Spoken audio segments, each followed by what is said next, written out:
이번 시간 강의 내용은요, 노출 보정 방법입니다.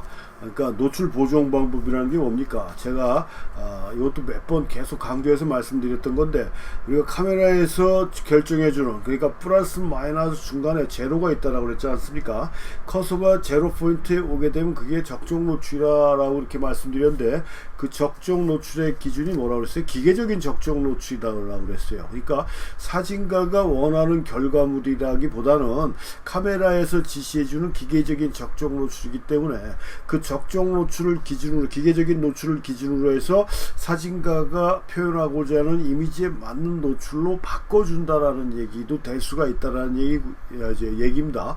이걸 우리가 노출 보정이라고 얘기를 하는 겁니다. 그러니까 꼭 카메라에서 지시해주는 노출값이 정확한 노출값이고, 사진을 찍을 땐 그렇게만 찍어야 된다라고 생각하시는 분들은 지금부터 생각을 바꿔서 생각을 하셔야 됩니다. 그래서 이 노출을 보정하는 방법은, 이건 뭐 후보정이라고 볼 수가 있는 게 아니고요. 물론 일반적으로 카메라에서 지시해준 노출값으로 찍고 포토샵이나 뭐 라이트룸 같은 데서 후보정으로 노출값을 바꿔줄 수는 있어요. 근데 분명한 건 촬영 당시의 노출값이 나중에 후보적으로 조정해준 노출값보다 훨씬 더 이미지 효과가 크다라는 점. 그러니까 원본이 좋아야 나중에 후보정할 때도 편리하고 내가 원하는 결과물이 나오는 거지, 원본이 좋지가 않은 상태에서 후보정은 안 좋은 결과물만 만들어낸다라는 점도 꼭 명심을 하셔야 됩니다. 그래서 이 노출 보정 방법도 다양한 종류가 있어요. 다양한 종류가 있는데, 그 다양한 종류를 뭐 지금 디지털 카메라에 와서는 다 아실 필요가 없이 딱 두 가지만 알면 됩니다. 딱 두 가지만 알면 되는데요. 그 중에서 이제 첫 번째가 이 브라켓팅이라는 게 있습니다. 브라켓팅.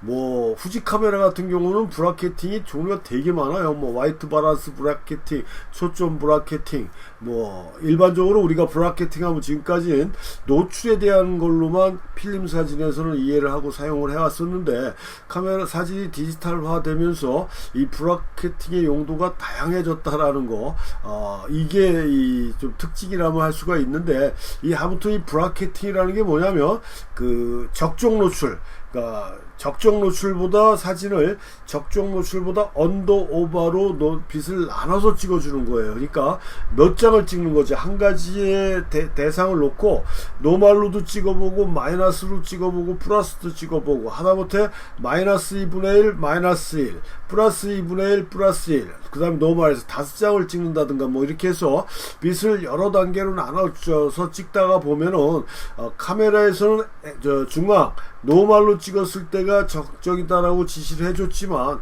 내가 원하는 결과물은 플러스 쪽에서도 나올 수가 있고 마이너스 쪽에서도 나올 수가 있다라는 얘기입니다. 이렇게 노출을 나눠서 그 중에서 내가 필요한 노출값을 찾아주는 그런 형태를 우리가 노출 브라켓팅이다라고 얘기를 해요.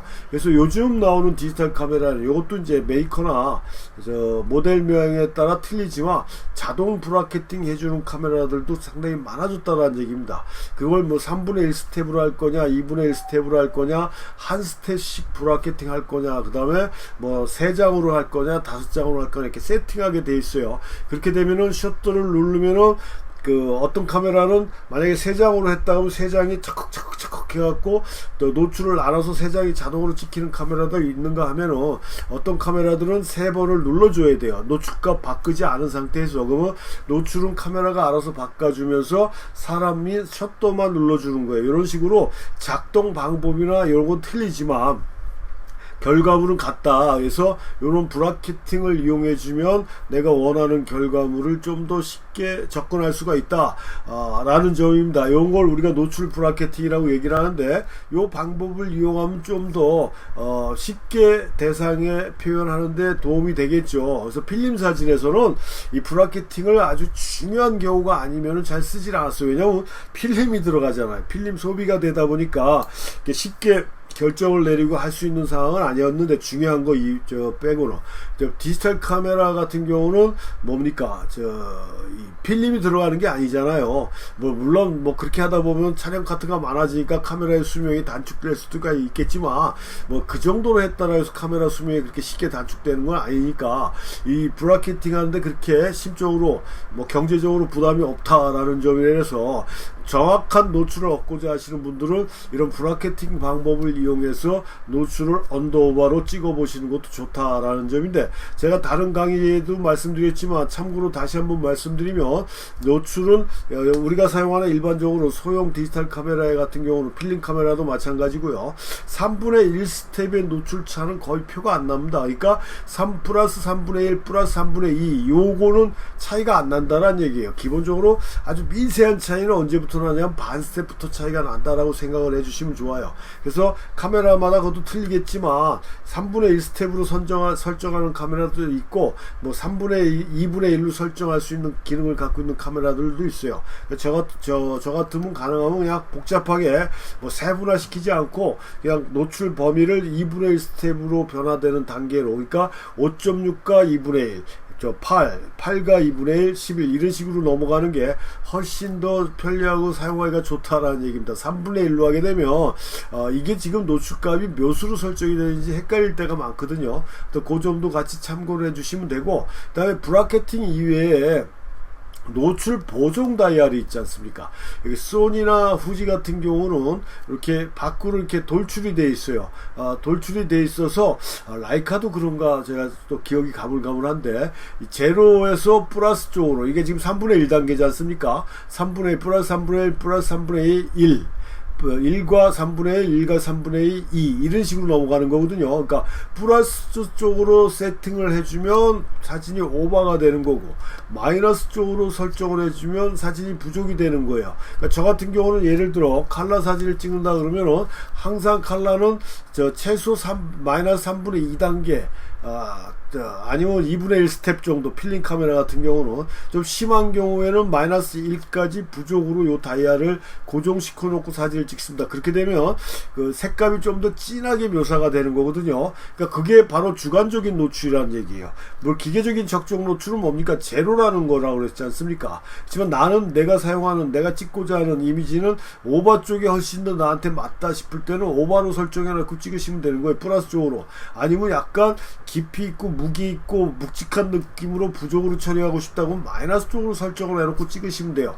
무조건 제로 해놓고 평균 노출로 찍어야 된다라는 거는 잘못된 생각이라는 얘기입니다. 그래서 이걸 이용하게 되면 훨씬 더, 또 요즘 디지털 카메라 같은 경우는 LCD에 바로 나오지 않습니까? 그래서 굳이 브라켓팅을 하지 않더라도 요 보정 다이아를 이용해서 내가 표현하고자 하는 이미지를 노출을 훨씬 더 쉽게 조절이 가능하다. 이게 안 돼 있는, 겉으로도 노출되지 않은 거는 메뉴에 들어가서 보정 다이얼로 수정이 가능하고, 퀵 버튼도 있고 카메라마다 다 다양한 기능들이 있지 않습니까?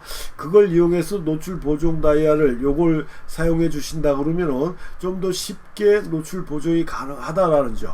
다시 한번 정리해서 말씀드리면, 노출 보정, 카메라에서 지시해주는 기계적인 적정 노출에서 사진가가 표현하고자 하는 주관적인 적정 노출로 바꿔주는 걸 우리가 노출 보정이라고 얘기하고, 노출 보정에는 여러 가지 방법이 있지만 디지털 카메라에서는 그 브라켓팅이라는 방법과 노출 보정 다이얼을 이용한다라고 그러면 훨씬 더 쉽게 노출 보정이 가능하고 내가 원하는 결과물을 얻을 수가 있다라는 점. 그래서 이 두 가지 기능을 제대로 이용을 해보시는 게 여러분들의 사진에 많은 도움이 줄 것이다 라는 점을 말씀드리면서 수업을 마치겠습니다.